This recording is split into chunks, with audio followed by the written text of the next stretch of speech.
My name is Shakir and I'm a mechanical engineer student. I would like to ask you a question that how can you prove to an atheist scientifically the existence of God?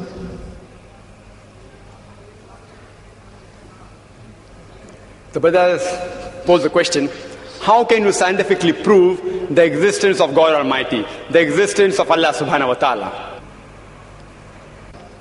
Especially to an atheist who does not believe in God. The first thing I will do is that I will congratulate that atheist. I'll congratulate him. You know why? If you look around us, he is a Hindu because father is a Hindu. He is a Christian because father is a Christian. Some Muslims are Muslim because their fathers are Muslim. This person, though he may be coming from a religious background, he does not believe in the false God which his parents attribute to. So he does not believe in God. I'm congratulating him because he's accepted the first part of the Shahada, the first part of the Islamic creed, La ilaha, there is no God. Now my job is to prove illallah, but Allah, which I shall do inshallah. To the other people, I have to first remove the wrong concept of God and then prove the right concept of Allah subhanahu wa ta'ala. Here half my job is done. He has already said La ilaha. There's no God. Now I have to prove illallah, but Allah, which I shall do inshallah. You ask this atheist that suppose there is an object, an unidentified, maybe a flying object, which no one in the world has seen. No human being in the world knows about this object. If it's brought in front of you, and if you're asked that who will be the first person who will be able to tell you the mechanism of this unidentified object, you have to ask him the question. Who is the first person who will be able to tell you the mechanism of this new object which no one in the world has seen? After thinking for a while, he'll give the answer. The person who will be able to tell you the mechanism, the first person, is the creator of that object. Some may say manufacturer, some may say producer. Whatever they say, don't grapple with the word, accept it. It will be somewhat similar, either creator or producer or manufacturer. But remember what he has told you. Keep it in your mind. Then ask him the next question. How did the universe come into existence? How was it formed? He will tell you by the Big Bang Theory. Tell him the Quran mentions in Surah Anbiya, chapter 21, verse number 30, about the Big Bang Theory. Who could have mentioned this in the Quran 1400 years ago? So he will tell you, maybe it's a fluke. Don't argue with him. Next part of the question. We did not know that the light of the moon is reflected light. We came to know recently.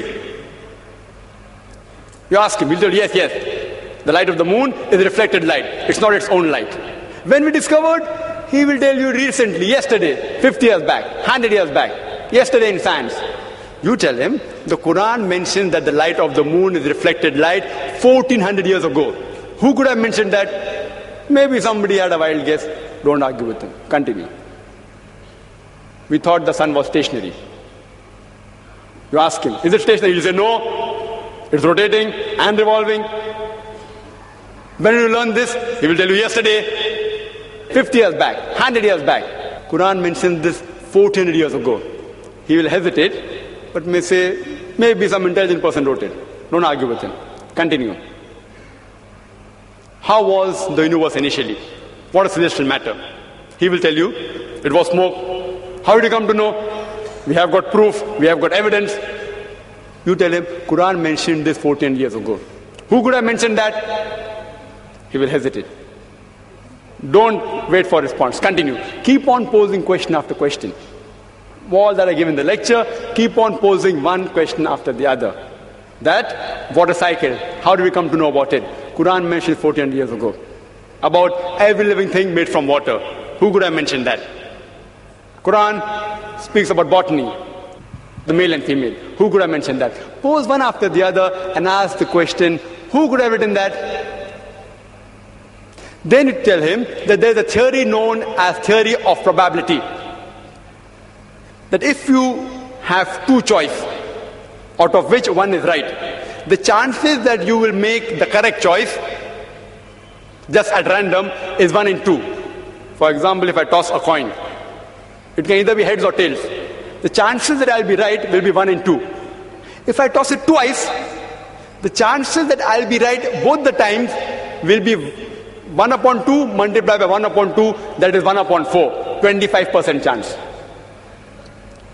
If I toss it thrice, chances I'll be right all 3 times, 1 upon 2 multiplied by 1 upon 2 multiplied by 1 upon 2, it's 1 upon 8, 12.5%.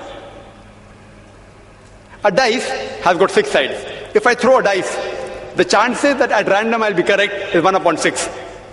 If I throw it twice, the chances that both the time I'll be right will be 1 upon 6 by 1 upon 6, 1 upon 36. This is called as theory of probability. If I throw the dice twice and then toss a coin, all 3 being right will be 1 upon 6 by 1 upon 6 by 1 upon 2 is 1 upon 72. So you ask him, the chances may be, if you ask, what is the shape of the earth? There are various shapes. Some may say it is flat, some may say it is triangular, some may say it is hexagonal, some may say pentagonal, some may say heptagonal, some may say square. Say there can be 10 shapes. Some may say it is round, it is spherical. The chances that if anyone makes a wild guess, it being correct is 1 upon 10. The light of the moon, it can either be its own light or it can be reflected light. The chances that you make a wild guess and it being correct will be 1 upon 2. The chances that both shape of the earth and light of the moon being reflected light, both being correct, if you make a wild guess, it will be 1 upon 10 multiplied by 1 upon 2, it is 1 upon 20. What can the living creatures be made of?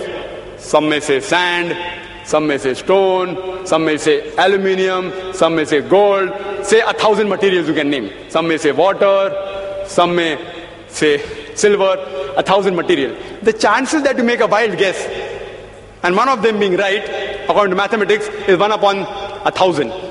The chances that all 3 being correct, the earth is spherical, light of the moon is reflected light, and every living creature created from water is correct, will be 1 upon 10 multiplied by 1 upon 2 multiplied by 1 upon 1,000.